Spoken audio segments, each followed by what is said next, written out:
Assalamualaikum warahmatullahi wabarakatuh. Perkenalkan, nama saya Alvin Chandra Putra Raya dengan NPM 2317051068. Di sini saya akan menjelaskan materi kuis 1 arsitektur. Apa itu arsitektur? Nah, arsitektur organisasi komputer dan konsep start program. Lanjut. Daftar isi. Yang pertama itu arsitektur komputer, yang kedua organisasi komputer, dan terakhir konsep start program. Apa sih arsitektur komputer itu? Nah, jadi arsitektur komputer adalah konsep yang mencakup semua aspek dari desain dan konstruksi sistem komputer, mulai dari tingkatan yang paling dasar hingga yang paling kompleks. Ini melibatkan pemahaman tentang bagaimana komponen-komponen keras dan perangkat lunak dalam sebuah sistem komputer berinteraksi satu sama lain untuk menjalankan instruksi, memproses data, dan menyediakan fungsionalitas yang diinginkan. Selanjutnya ada komponen-komponen arsitektur komputer. Yang pertama CPU, Central Processing Unit. Jadi CPU adalah otak dari komputer yang bertanggung jawab atas menjalankan instruksi dan melakukan operasi aritmatika atau logika. Ini adalah pusat pemrosesan yang melakukan tugas-tugas seperti pengambilan data dari memori, pengolahan data, dan menghasilkan output. Lalu ada RAM, Random Access Memory.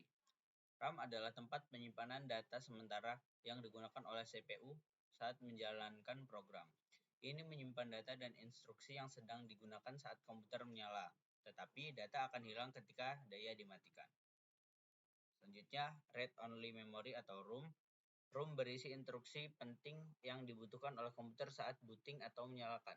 Ini menyimpan data yang tidak berubah dan tetap ada bahkan ketika daya dimatikan. Dan yang terakhir, input dan output device. Jadi perangkat input memungkinkan pengguna memasukkan data, misalnya keyboard, mouse, dan perangkat output menampilkan atau mencetak hasil, misalnya monitor dan printer atau speaker. Selanjutnya, organisasi komputer. Organisasi komputer merupakan konsep yang merujuk pada pengaturan dan perhubungan komponen-komponen dalam sebuah sistem komputer. Ini melibatkan pemahaman tentang bagaimana setiap komponen berinteraksi satu sama lain untuk mencapai tujuan tertentu dalam pemrosesan informasi. Selanjutnya ada konsep start program. Konsep start program merupakan landasan dari arsitektur komputer modern yang memungkinkan program-program komputer disimpan di dalam memori komputer dan dieksekusi secara berurutan oleh prosesor.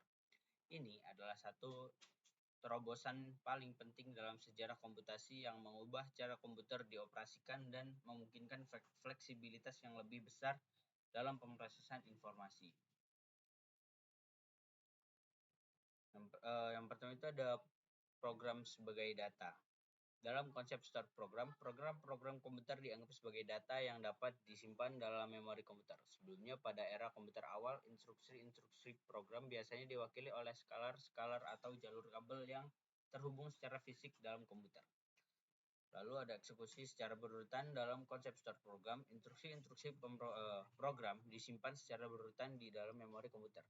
CPU membaca dan menjalankan instruksi-instruksi ini satu persatu, memastikan eksekusi program sesuai urutan yang telah ditentukan. Dan penerapan pada komputer modern. Dalam komputer modern, penerapan program-program dan data disimpan dalam memori yang sama dan diakses oleh CPU sesuai dengan kebutuhan.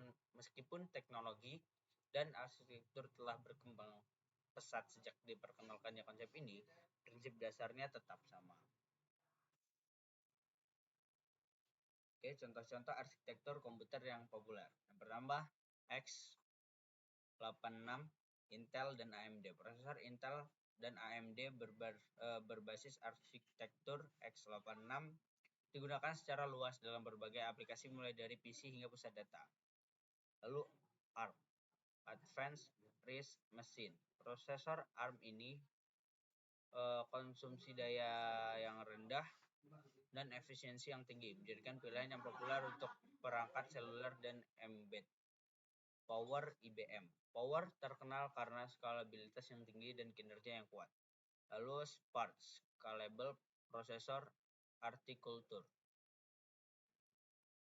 Arsitektur. Arsitektur Spark dikembangkan oleh Sun Microsystems, sekarang bagian dari Oracle, dan digunakan dalam server-server kelas enterprise. MIPS, Microprocessor Without Interlock Pipeline Stage. Arsitektur MIPS dikenal dengan kecepatan eksekusi instruksinya yang tinggi dan digunakan dalam berbagai aplikasi, termasuk router, perangkat embedded, dan konsol game.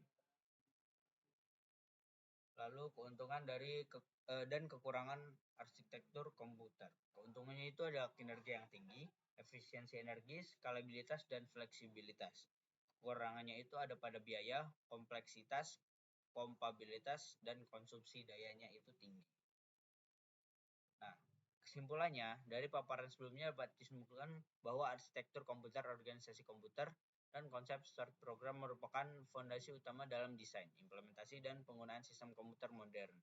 Arsitektur komputer memberikan struktur dasar sistem komputer termasuk komponen-komponen seperti CPU, memori, dan perangkat I/O, serta interaksi di antara mereka. Organisasi komputer mengacu pada susunan dan keterhubungan komponen-komponen tersebut, termasuk hubungan antara CPU, RAM, perangkat, input-output, dan bus system. Konsep start program sementara itu menjadi landasan bagi komputer modern di mana program-program disimpan di dalam memori dan dieksekusi secara berurutan oleh prosesor, memberikan fleksibilitas dalam menjalankan berbagai program tanpa perlu mengubah perangkat keras. Ketiga konsep ini saling melengkapi dan membentuk dasar bagi desain, implementasi, dan penggunaan sistem komputer.